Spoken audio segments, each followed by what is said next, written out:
The second those church hall doors opened, it wasn't walking, it was a controlled sprint. Elbows out, shoulders low, your nan somehow already 3 trestle tables ahead of you, despite being the last one through the door a moment earlier. The sound hit you before anything else, 100 coat hangers scraping against a metal rail all at once, and somewhere underneath it, the specific smell of old fabric, dust, and a tea urn that had been on since 8:30 that morning. Not everyone still remembers that particular kind of chaos. If you do, you grew up in a Britain that's quietly disappearing. Like and subscribe, so let's go back in time and see how much of that scramble comes flooding back. A Jumble sale wasn't really a shop, and it wasn't really an event in the way we'd think of one today. It was somewhere between a fundraiser, a swap meet, and a full-contact sport, usually held in a church hall, a scout hut, or a school gymnasium, organized by the same small handful of dedicated women who seemed to organize absolutely everything that happened in a working-class British community in the 1970s. The WI, the Church Ladies Guild, the Brownies and Guides leaders, these were the people who kept the whole system running, week after week, largely unpaid and almost entirely unthanked. Trestle tables ran the length of whatever hall had been borrowed for the occasion, each one piled with a category of its own. Clothes on one, spilling over the edges no matter how many times someone tried to fold them back into order. Books and records on another, spines cracked, sleeves worn soft at the corners, a separate table entirely for what everyone simply called bric-a-brac, ornaments, cutlery, the odd teapot with a chip nobody had bothered mentioning, toys with half their pieces missing but somehow still perfectly desirable to the right child. And then, right at the entrance, positioned deliberately so nobody could avoid seeing it on the way in, the cake stall, sponge cakes wrapped in greaseproof paper, a Victoria sponge with slightly uneven layers, a fruit cake that had clearly been made from someone's tried and tested family recipe, all of it sold in aid of whatever the sale was actually raising money for that particular week. Near the cake stall, and usually causing just as much of a small crowd, sat the raffle table, with its book of pink and blue paper tickets torn along the perforation by whichever committee member had been assigned the job. The prizes were modest and entirely of their era: a bottle of sherry, a tin of biscuits, a box of chocolates that had probably been donated in the first place by someone hoping to win something better. And beside it, almost every single time, a cake sat under a glass dome with a jar of dried peas next to it, inviting you to guess the weight for a penny a go, the eventual winner announced with real ceremony near the end of the afternoon, as if the fate of the cake had been the whole point of the sale all along. You knew, the second those doors swung open, that you had roughly 90 seconds before the best of everything was gone. Word had usually already gone round the queue outside about what had been donated that week. Someone's older brother's outgrown football boots, practically new, a record collection someone had cleared out after a house move, a coat that would fit perfectly if you didn't mind that it had clearly belonged to somebody's uncle first. Whatever it was, everybody in that queue had heard the same rumor, and everybody had already mentally mapped the fastest route to the table where it was sitting. The queue itself deserves its own moment of attention, because standing in it was practically a ritual on its own. 15, 20, sometimes 30 minutes before the doors even opened, a line would form outside whatever hall was hosting that week's sale, mums and nans mostly, a scattering of children who'd been dragged along and were already regretting agreeing to it, everyone making the kind of small talk that filled time without really being about anything.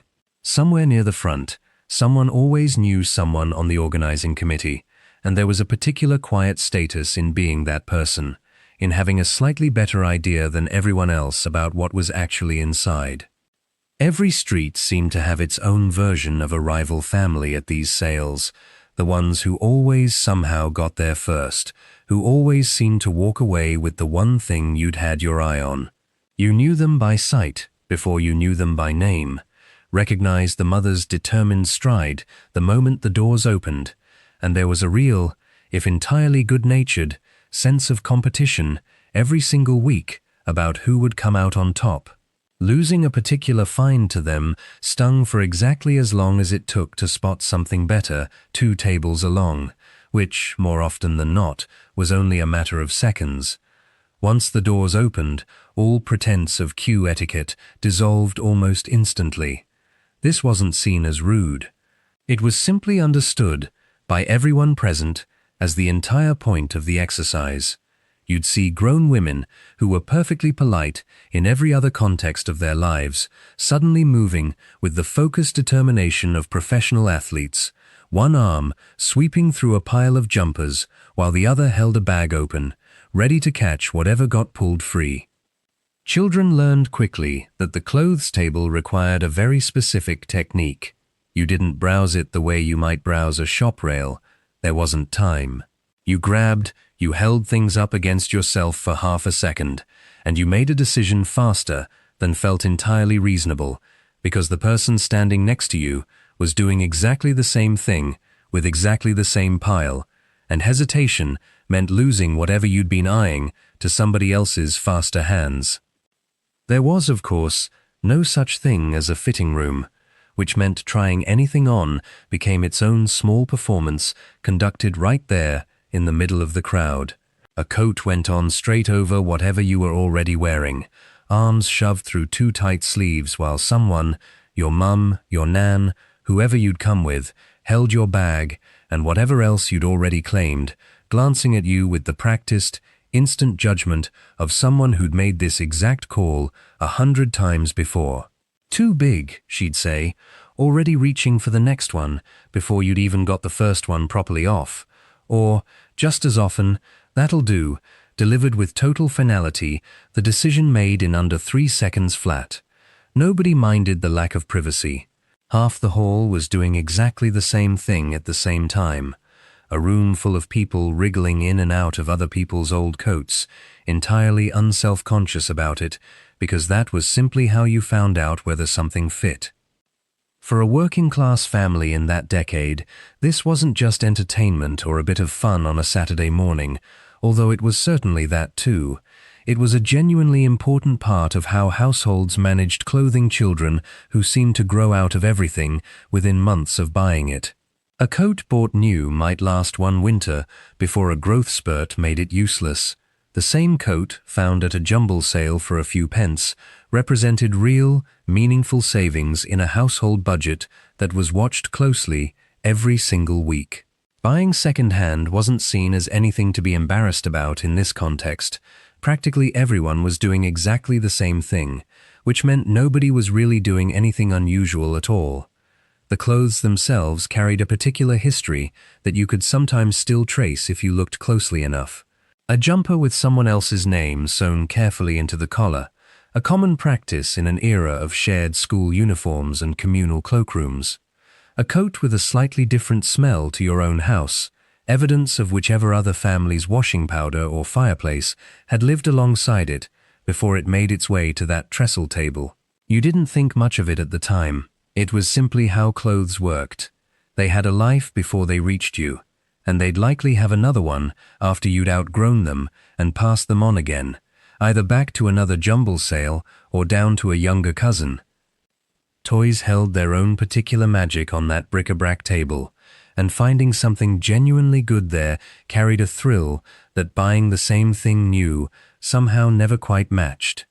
A model car with a wheel slightly loose, a doll missing 1 shoe but otherwise perfectly loved. A jigsaw puzzle that you wouldn't discover was missing 3 pieces until you were halfway through it at home. A small disappointment that somehow never quite dampened the thrill of the original find. Board games with slightly water-damaged boxes. The rules photocopied and refolded so many times they'd gone soft at the creases. The book and record table attracted a slightly different, quieter crowd, usually the dads, if they'd been persuaded to come at all, flicking through paperback westerns and old annuals with the unhurried focus of someone who had, for once, found a spot in the whole chaotic event where nobody was competing with him for anything. Records got pulled out and checked for scratches by holding them up to whatever light was available, sleeves inspected for damage, a particular kind of quiet concentration that felt entirely separate from the scramble happening a few tables away. Behind all of it sat the actual purpose of the whole event, which was never really in doubt to anyone attending, even the children too young to fully grasp the details.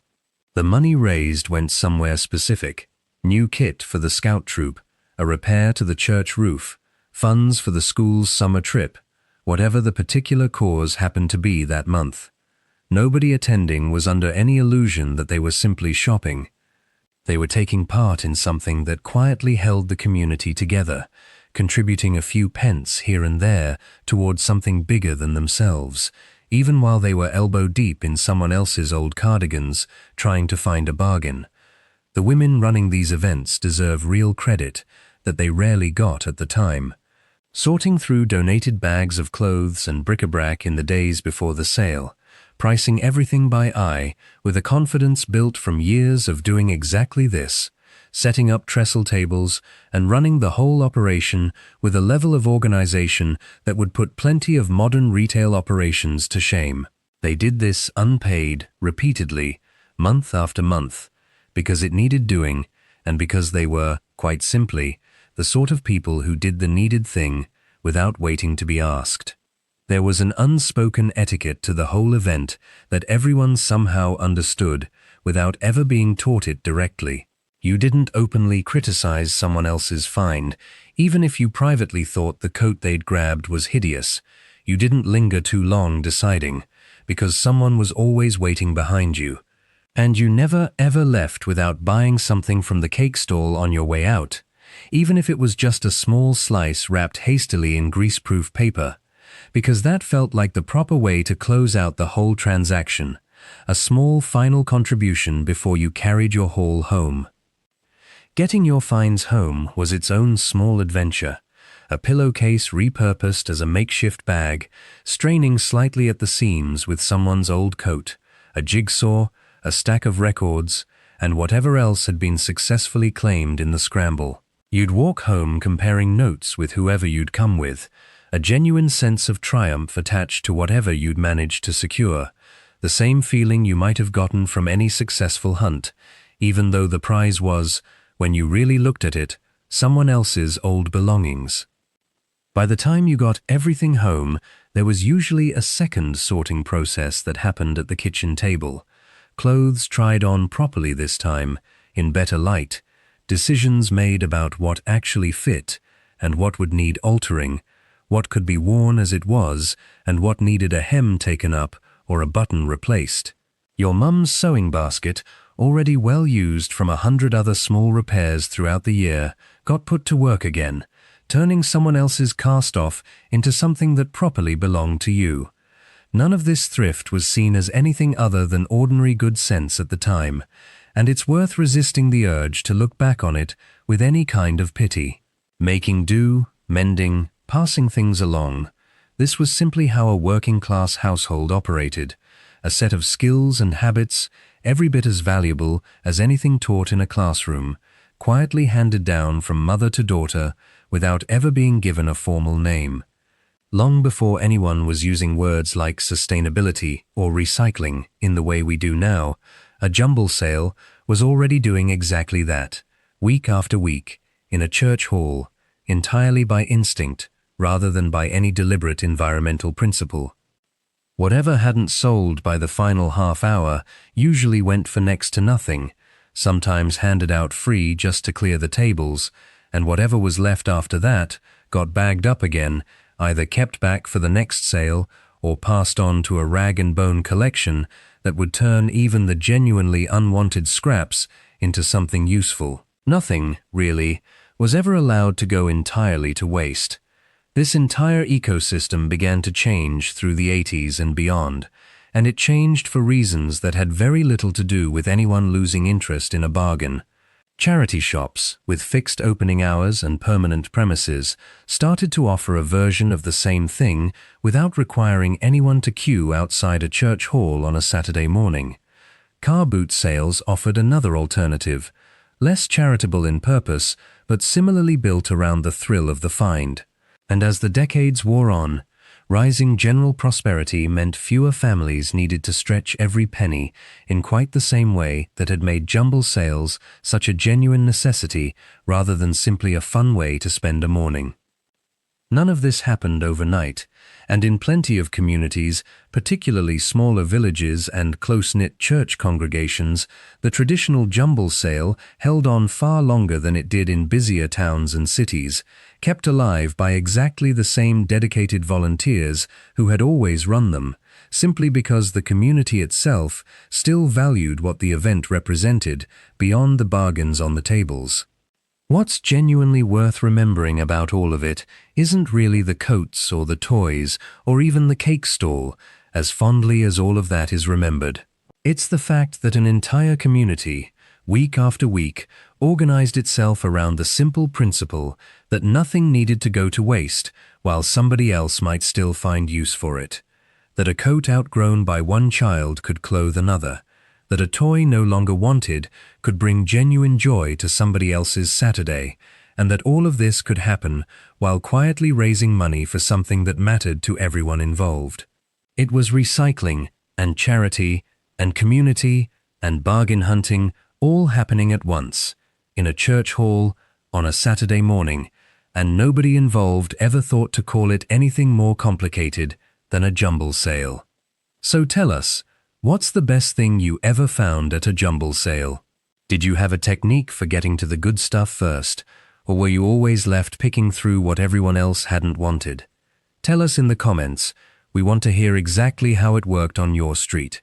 If this brought it all back, hit like, share it with someone who remembers exactly that same scramble, and subscribe to Yesterday's Britain for more of these every week. Thank you for watching.